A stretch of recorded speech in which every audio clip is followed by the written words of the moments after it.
com a ajuda daquele triângulozinho que eu Pascal. Como é que monta ele? Escreve aqui o número 1, depois 1 de novo, 1 de novo. Finalmente, sempre começa a linha com 1 e termina com 1, tá, pessoal? Aí eu faço 1 mais 1, 2, e termina com 1, sempre. Depois, começa com 1, 1 mais 2, 3, 2 mais 1, 3, e termina com 1, sempre. Depois, 1 mais 3, 4, 3 mais 3, 6, 4, 3 mais 1, 4 e 1. Última linha que eu vou fazer aqui. Começa com 1, 1 mais 4, 5, 4 mais 6, 10, 6 mais 4, 10, 4 mais 1, 5 e sempre termina com 1. O que eu gostaria de destacar para vocês é que essa coluna daqui, ó, essa coluna daqui corresponde aos subconjuntos, né? Eu teria aqui várias colunas, né? Essa primeira coluna seria os subconjuntos com zero, ou seja, um conjunto vazio, que veja que ele é sempre unitário. Essa outra aqui seria com um elemento, e de fato, né? Aqui essa outra linha vai indicar o número de elementos do conjunto, ó. Então, nessa linha aqui eu tenho um conjunto com um elemento. Um conjunto com um elemento, ele tem um subconjunto com um elemento. Já a próxima linha, n vale 2. Ou seja, um conjunto com dois elementos possui apenas um conjunto com... Agora, deixa eu apagar esse aqui, né? Que esse é o que me interessa, né, pessoal? Ó. Então, essa aqui é a coluna dos dois elementos. Essa coluna que vai me interessar aqui. Então, de fato, ó, com dois, se eu tiver um conjunto com dois elementos, ele só possui um subconjunto com dois elementos. Já se ele tiver três elementos, ou seja, o n for 3, ó, por exemplo, o conjunto A formado pelo 5, pelo 6 e pelo 7, ele possui três subconjuntos com dois elementos. Quem são eles? O 5 e o 6 é um subconjunto, o 6 e o 7 é um segundo subconjunto com dois elementos, e o terceiro é o 5 com 7. De fato, só são três. E assim por diante, né, pessoal? Segue esse padrão agora. N4.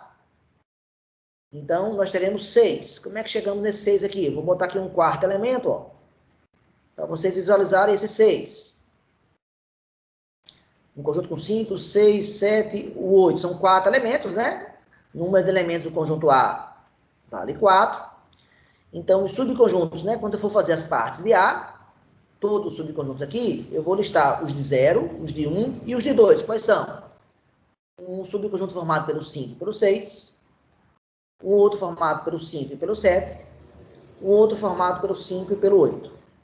Aí, com o 5 já foram todos. Agora, com o 6 e com o 7, mais um é o quarto. Com o 6 e o 8 é o quinto. E com o 7 e o 8 é o sexto. Então, veja que, de fato, eu sei que aqui seria, né, o conjunto das partes, o número de elementos dele, o número de elementos do conjunto das partes, seria 2 elevado a 4, né? Que estamos falando de 4, seriam 16. Dos 16, 6 tem 2. Olha esse 6 aqui, pessoal. Então, bastante atenção aqui, né? Olha esse 6 aqui, né? Estou frisando aqui todo mundo que tinha 2 elementos, né? Mas o que me interessa agora aqui é esse de 6, tá? Esse 6 aqui, ó, que eu vou reforçar agora. Bem, então agora, se eu tiver um cara com 30, então aqui seria n igual a 5, aqui eu vou botar reticências, e eu vou querer descobrir um cara aqui nessa linha, onde o n seja 30. Já que no nosso problema, o nosso conjunto tem 30 elementos. Bem, então é só achar esse elemento aqui. Esse carinha daqui, ó, que está nessa coluna, com o subconjunto de 2, e está nessa linha que corresponde aos 30 elementos do conjunto. Bem, então você poderia fazer de 1 a 1, todas essas 30 linhas, vai dar muito trabalho, ou você tem um padrão para observar. Olha os números dessa coluna. O número 1, o número 3, o número 6. O número 1, todo mundo concorda que é 1 vezes 2 sobre 2. Né? Você corta o 2 e sobra 1. O número 3 é 2 vezes 3. Vamos mudar a ordem aqui. Primeiro eu vou botar 2 vezes 1 sobre 2. O outro, 3 vezes 2 sobre 2. 3 vezes 2 dá 6, 6 sobre 2 dá 3. E o 6, 4 vezes 3 sobre 2. Então, perceba, esse 6 veio aqui quando esse n valia 4, pessoal. Olha aqui ele. E aqui apareceu o 4. Esse 3 daqui, ele veio dessa linha daqui, ó, n igual a 3. E aqui apareceu o 3 de novo, ó. Esse 1 aqui veio do n igual a 2. E olha o 2 aqui de novo. Então, parece que esse primeiro elemento aqui, ó, tá dependendo da linha, né? N5. Então, no nosso caso, o n é 30, né, pessoal? Então, se eu quero obter o cara aqui o n foi 4. Aqui o n foi 3. Aqui o n foi 3. Se eu quero obter o cara com n igual a 30, eu não sei quem é ainda, eu sei que vai aparecer 30 aqui. Veja que o elemento seguinte é o antecessor. O antecessor de 2 é o 1. O antecessor de 3 é o 2. O antecessor de 4 é o 3. O antecessor de 30, quem é, pessoal? E veja que em todos eu dividi por 2. Pronto, pessoal. Essa é a resposta. Então, eu divido 30 por 2, vai dar 15. Só multiplicar 15 vezes 29. Quanto é que dá 15 vezes 29? 15 vezes 30 daria 450. E eu preciso tirar 15 agora dessa conta. Então, vai dar 435. É isso mesmo, pessoal? Acho que é isso mesmo, né? 30 daria 450, certinho. Então, eu afirmo, respondendo aqui a essa pergunta, existem 435 subconjuntos com 2 elementos. Em um conjunto que tenha 30 elementos. Pronto, foi isso aí. Esse foi o nosso desafio. Vocês podem perceber que existe uma outra maneira de fazer essa conta aqui, tá? Quem quiser buscar, vá atrás de informações, que existe um atalho disso aí. Mas eu não vou comentar agora não, tá? Beleza, pessoal. Continuando aqui a nossa aula, eu queria destacar um item que eu não comentei no ano passado ainda, é formas de representação. Eu falei de duas, mas antes deixa eu falar uma coisinha, né? Quando eu faço um conjunto A aqui, e ele tem, por exemplo, se eu quisesse listar os elementos de 1 até 20, escrever os elementos de 1 até 20, um conjunto, é trabalhoso, né? Vou ter que digitar, escrever um monte de número aqui. Vamos supor que eu esteja com preguiça. E eu sei que vai até 20. Tem um truque, qual é? O truque é botar um sinal chamado reticências, esses 3 pontinhos aí. Pronto. E omitir os números intermediários. Mas eu sei que está andando de 1 em 1 e sei que termina no 20. Então, dica, esses 3 pontinhos no meio de um conjunto está representando uma quantidade grande, mais finita. Outro é diferente de eu escrever isso aqui, pessoal. Ó, 1, 2, 3, 4, 5 reticências e eu fecho a chave do conjunto. Ao fazer isso aqui, eu estou dizendo que existem infinitos elementos. Ou seja, esse símbolo aqui das reticências vieram para ajudar a gente. Óbvio. Eu não vou representar os infinitos elementos que vai dar, eu vou ficar a vida toda e nunca vai acabar. E nesse outro caso aqui do de cima, né, eu não precisei representar o 9, nem o 10, nem o 11, porque ele me poupa. Então ele veio para ajudar. Agora os significados são diferentes. No meio, entre elementos, é uma quantidade finita. Mas se ele tiver no final, é uma quantidade infinita. Então fique atento para esse detalhe que eu não falei na parte 1. Aproveitando isso aqui agora, que eu acabo de falar, então eu vou falar de representação de um conjunto, né? Então eu tenho um conjunto S formado pelos elementos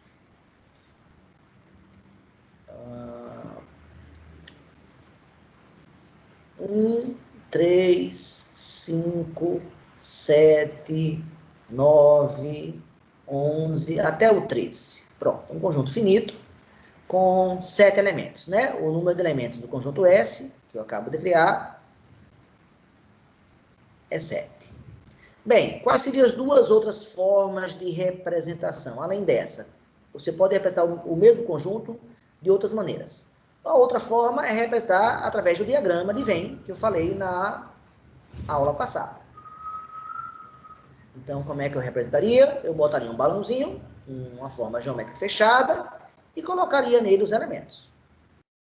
Todos eles. Pronto.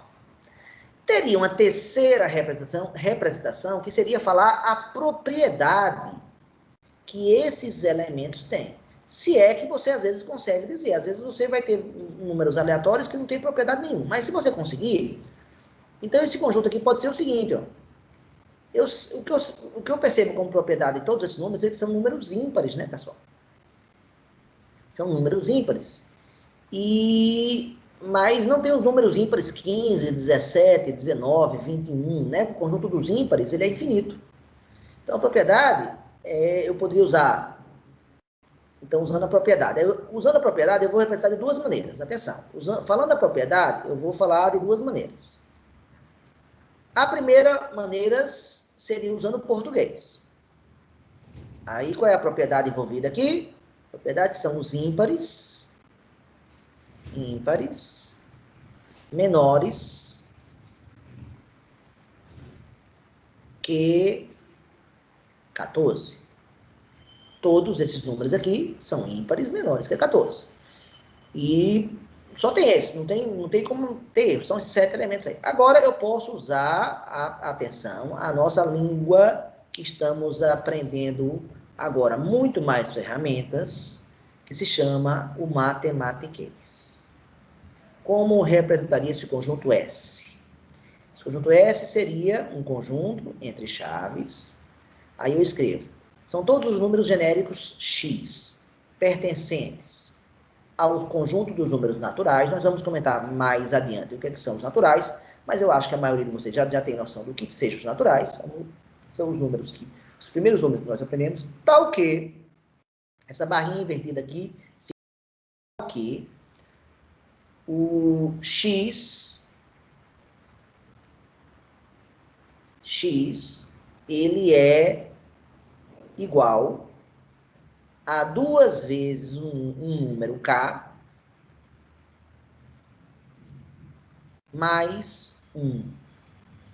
Onde esse k também é um número, vamos definir corretamente para não ter erro, onde esse k é um número, eu posso botar natural também, mas aí ele não vai incluir aqui o 1. Então, para corrigir esse pequeno errinho aqui, vamos botar 2k menos 1. Ah, não, se eu começar os naturais começando do zero, se eu imaginar que os naturais começam do zero, aí não vai ter problema não, tá? Então, beleza, bota o zero, 2k mais 1, e aí outra informação. E ainda, esse x é menor do que 14. Então, como é que escreve ímpar? Esse 2k mais 1 que eu escrevi aqui, ó, não sei se vocês perceberam, né? Quando eu atribuo o valor 0 para cá, ele vai levar para o número 1, que é o primeiro cara daqui, ó. Quando eu atribuo agora para o k o número 1, que é outro número, veja que k pode ser qualquer número natural, né? Então, comecei com 0, depois fui para 1. 2 vezes 1, 2, 2 mais 1, 3, gera o 3. Se eu agora atribuo 2, 2 vezes 2 mais 1 vai gerar o 5, e assim por diante. É uma fórmula que me permite, então, gerar os números ímpares, e esse menores que 14 foi simbolizado por aqui. Então, fiquem atentos, agora que essa representação, muitas vezes, ela vai ser mais prática de utilizar. O que não foi nesse caso, não. Nesse caso, seria mais fácil usar só esse português, seria melhor. Vai ter situações onde o matematiquês vai levar muita vantagem E é isso que eu vou mostrar mais adiante para vocês. Continuando a nossa aula, esse é o tema da nossa aula de hoje. Nós vamos falar das operações com conjuntos.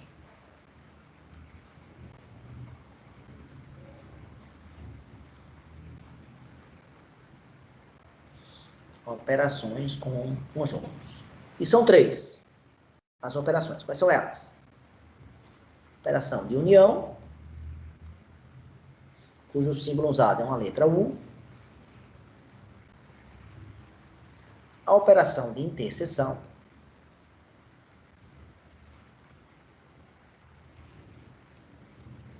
que é um U de cabeça para baixo. E, finalmente, a operação de diferença, onde o símbolo usado é um sinal de menos, que é o mesmo que a gente usa para diferença entre conjuntos. Pronto, então vamos começar a falar de cada uma das 3. Vamos começar então pela dona união. Vou começar dando um exemplo do que é união. Eu tenho um conjunto A formado pelo 2, pelo 3, pelo 5 e pelo 6. Eu tenho um conjunto B formado pelo -1, pelo 5, pelo 7 e pelo 9. Agora, eu quero descobrir quem é a união B. Bem, a união é uma operação onde você junta todos os elementos diferentes. Onde você junta, simplesmente, você junta todos os elementos que apareceram. Né? Você junta todos os elementos que apareceram.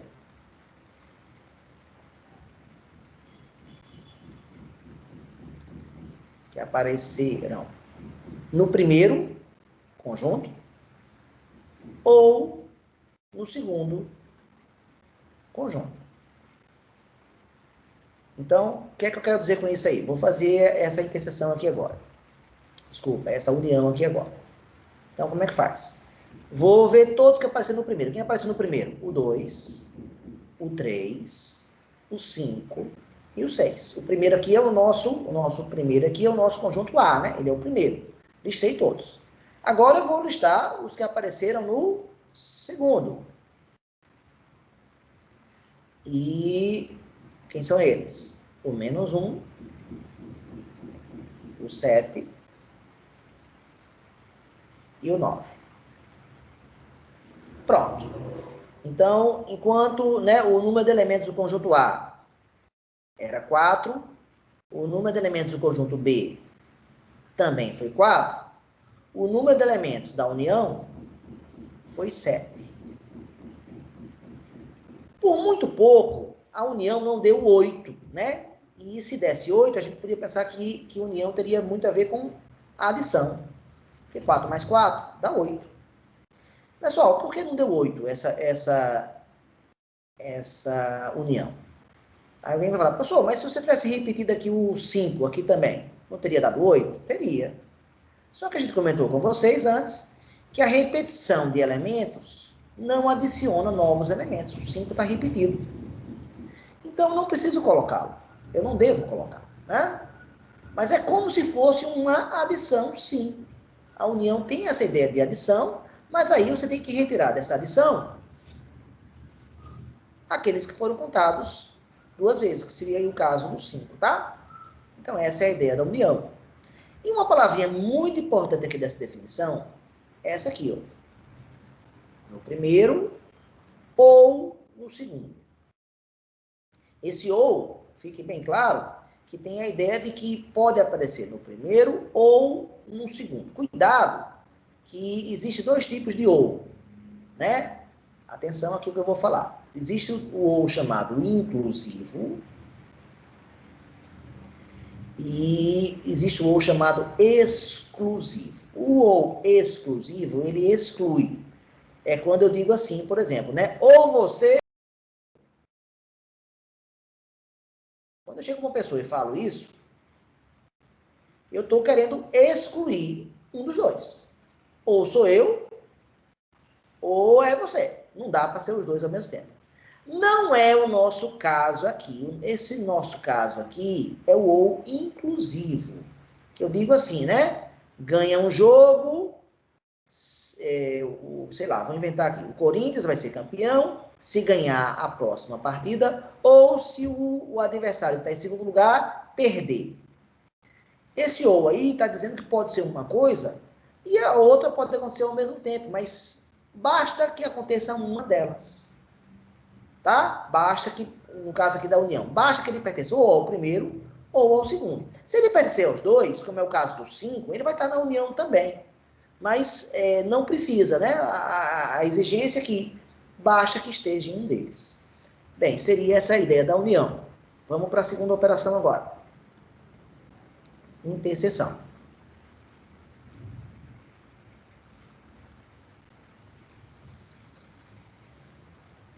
Na interseção de dois conjuntos, a gente vai colocar na interseção apenas os elementos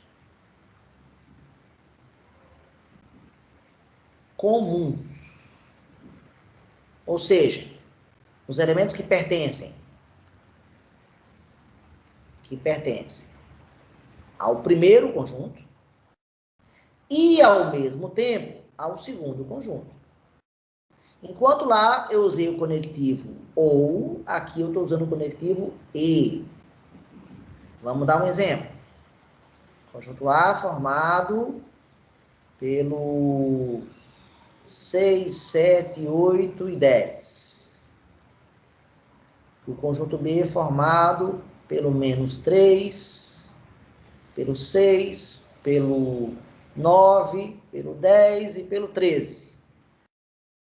Né? O número de elementos de A seria 4. O número de elementos de B seria 5. E agora eu quero fazer a interseção B. Ou seja, eu quero achar os elementos comuns aos dois conjuntos, que pertencem ao primeiro e ao mesmo tempo ao segundo. Quem são eles, pessoal? Quais são os caras que aparecem nos dois? Não é difícil perceber que o 6 aparece aqui nos dois. Não é difícil perceber que o 10 também aqui aparece nos dois. E são os únicos. Então, a interseção é formada pelo 6 e pelo 10. Né? O número de elementos da interseção de A com B é 2. Então, essa é a ideia de comum, né? De coisa comum. Uma coisa que eu não falei no outro, mas eu vou falar agora, se eu fosse representar por diagrama, o conjunto A seria esse daqui, 7, 8, 6 e 10. O conjunto B, esse daqui, ó, formado pelo 6, pelo 10, pelo menos 3, pelo 9 e pelo 13. E a região comum aos dois é essa daqui. Então, se eu pedir para você representar a interseção de dois conjuntos, você vai botar justamente a região comum, né, aos dois. Você vai pintar, você vai achurar, né? Você vai pintar, quando você pinta assim, ou você vai achurar, o que eu fiz na verdade foi uma achura, né? Essas linhas amarelas paralelas aí. Você vai achurar isso aqui. No problema passado, que eu não falei, deixa eu voltar para ele. Como é que seria aqui nesse outro exemplo aqui, o diagrama de Venn? Conjunto A, formado pelo 3, 6 e 5. O conjunto B, formado aqui pelo 5, pelo menos 1, pelo 7 e pelo 9. Perceba que esse cara, então, é comum, né, os dois, mas a união são todos eles. Então, na hora de pintar a união, atenção, hein? Ó, eu vou pintar os dois conjuntos completos. Então, no diagrama de Venn, a união é representada pela junção, né? Ideia de juntar, ideia de botar tudo junto, né? Que é diferente da ideia da interseção, que é diferente da ideia da interseção, que na ideia da interseção, a gente só pinta o que for comum aqui aos dois. Não é isso? Vamos agora para a terceira operação. É a operação chamada de diferença.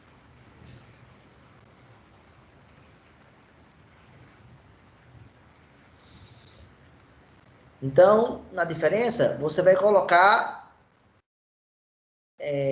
fazem parte da diferença, né?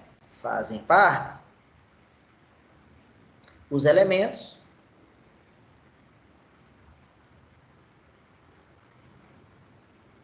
que pertencem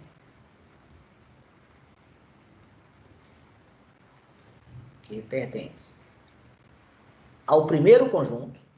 Quando eu escrevo aqui a diferença A menos B, olha o símbolo da diferença, o A é o primeiro, tá? Quando eu escrevo, por exemplo, B menos A, o B é o primeiro, tá? Então, o primeiro, obviamente, é o primeiro que eu escrevo, né? Que é da esquerda para a direita. É o que está mais à esquerda sempre. Então, fazem parte dos elementos que pertencem ao primeiro e não pertencem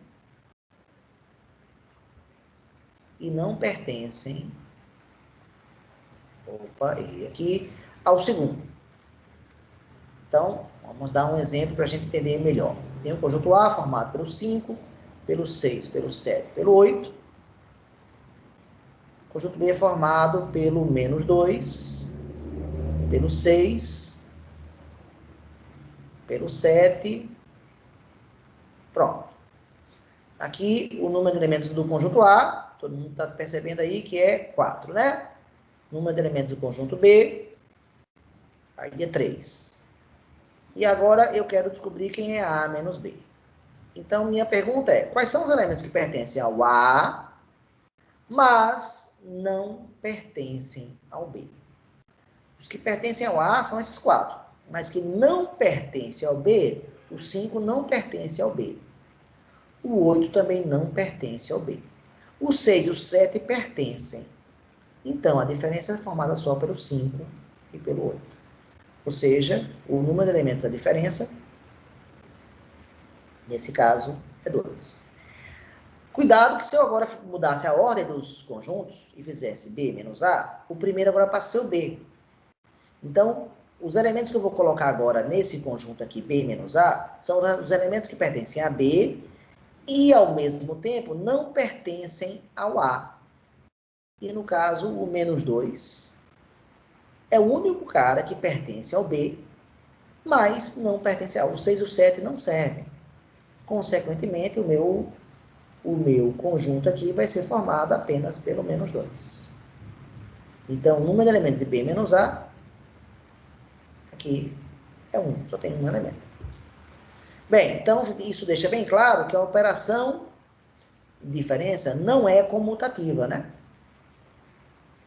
Ou seja, o que é comutativa? A palavra comutativa vem do verbo comutar. O verbo comutar significa, olha no dicionário, significa trocar. Então, se a propriedade não é comutativa, quer dizer que se a troca dos elementos, aqui no caso do A e do B, mudam a resposta. Diferentemente da união e da interseção. Aqui eu fiz a união B. Se eu perguntasse quem é aqui interseção, desculpa. Se eu perguntasse B interseção A, ou seja, eu continuo a perguntar quem são os elementos comuns. E nesse caso a ordem não vai mudar em nada, vai continuar a ser o 6 e o 10. Quem são os caras que pertencem ao B e ao mesmo tempo pertencem ao A? O 6 e o 10, isso não muda. Mesma coisa com a união, né? Mesma coisa com a união.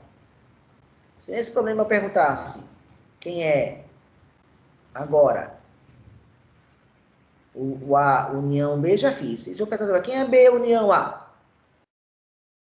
São os que pertencem ao B ou que pertencem ao A. Então, os que pertencem ao B, quem são? Menos 1, 5, 7, 9. pertencem agora ao A. Quem são?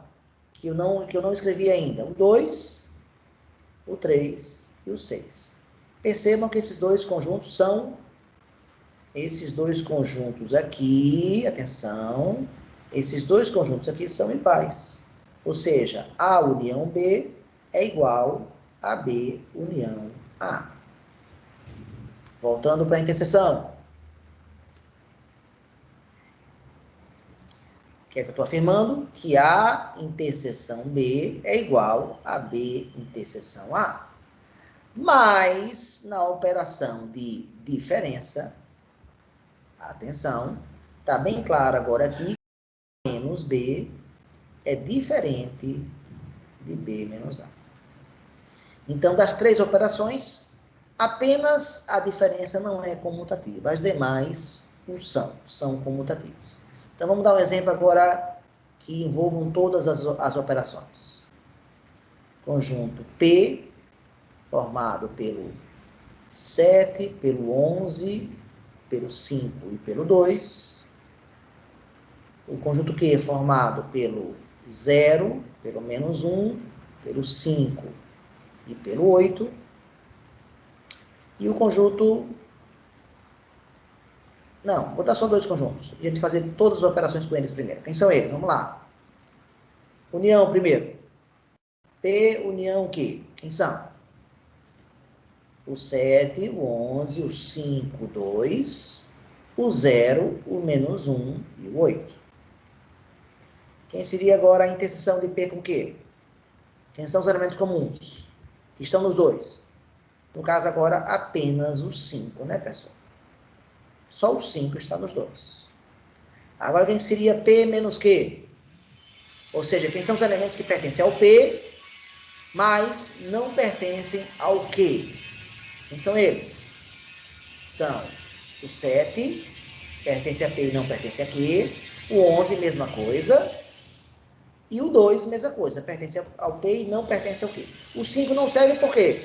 Porque o 5 pertence ao Q, não pode pertencer. Finalmente, Q menos P seria todos que estão no Q, agora Q é o primeiro, né? Estão no Q, mas não estão no P. Quem são eles? O 0, o menos 1 e o 8. Pronto. Com isso fecha as operações. E aí eu vou fazer um resumo, né, das três operações. E usar agora a definição delas, né? A definição matemática delas agora, usando matematiquês. Definição, agora, definição, né? Então, vamos lá. Como é que eu defino, se eu digo que o elemento X, atenção, pertence à união de dois conjuntos, isso implica dizer, esse sinalzinho aqui, essa setinha, significa implica, o se, então, se isso acontece, então, eu posso afirmar, sem medo de errar, que esse elemento X, ele pertence ao A, ou o conectivo ou vai ser simbolizado dessa maneira aqui, ó. O conectivo ou é esse daqui. Então, ou X pertence a B. Essa seria, então, a definição de união. Defina o que é união, pessoal. Se um elemento pertence à união, ele pertence ao primeiro ou ao segundo. Então, essa foi a definição de união. Qual seria agora a definição de interseção? Vai ser muito parecida com essa, mudando só um detalhezinho. Qual? Qual vai ser a definição de interseção? Se X pertence à interseção de A com B, implica dizer, esse símbolo aqui quer dizer, implica que X pertence a A e o conectivo E, eu uso esse símbolo agora. E X pertence a B. E agora, vamos falar da diferença. Terceira operação. Vamos botar a definição. Vou botar duas definições que eu vou botar a questão da ordem, né? Se X pertence a A menos B, Isso implica dizer o quê, pessoal? Que o X pertence ao A e, ao mesmo tempo, o conectivo também é o mesmo da interseção, é o E, X não pertence a B. Se for o contrário agora, se eu disser que X pertence a B menos A, isso implica dizer o quê? Que agora X pertence ao primeiro, o primeiro agora é o B, e, ao mesmo tempo, não pertence ao A. Bem, esse seria o resumo da definição das 3 operações aqui para vocês. Bem, pessoal, acho que agora finalizamos. Deixa eu fechar aqui. Pronto. Voltando aqui, nós falamos das 3 operações, união, falamos resumindo a aula de hoje, falamos daquele símbolo de reticências, que pode significar finito ou infinito, resolvi aquele problema lá dos subconjuntos, né, usando o triângulo de Passau como ajuda, foi um desafio, foi uma provocação, e falamos na aula de hoje, que foi o nosso ponto teórico principal, das operações, união, interseção e diferença. Pessoal, vamos usar essas operações até o final do ano. Então, é fundamental que você aprenda e faça os exercícios da apostila. Nós temos a apostila 1, que tem uma quantidade bem razoável de exercícios. Eu sugiro que vocês façam o quanto antes. Ok, galera? E agora a parte 3 de conjuntos, o último vídeo que está faltando agora, é o que vai falar da fórmula da união de 2 elementos. Então, acabei de falar união hoje, e tem uma fórmula para união. E vamos discutir que fórmula é essa para 2 conjuntos, depois vamos falar para 3 conjuntos, e vamos tentar ampliar essa ideia, tá bom? Esse vai ser o desafio da nossa parte 3 de conjuntos.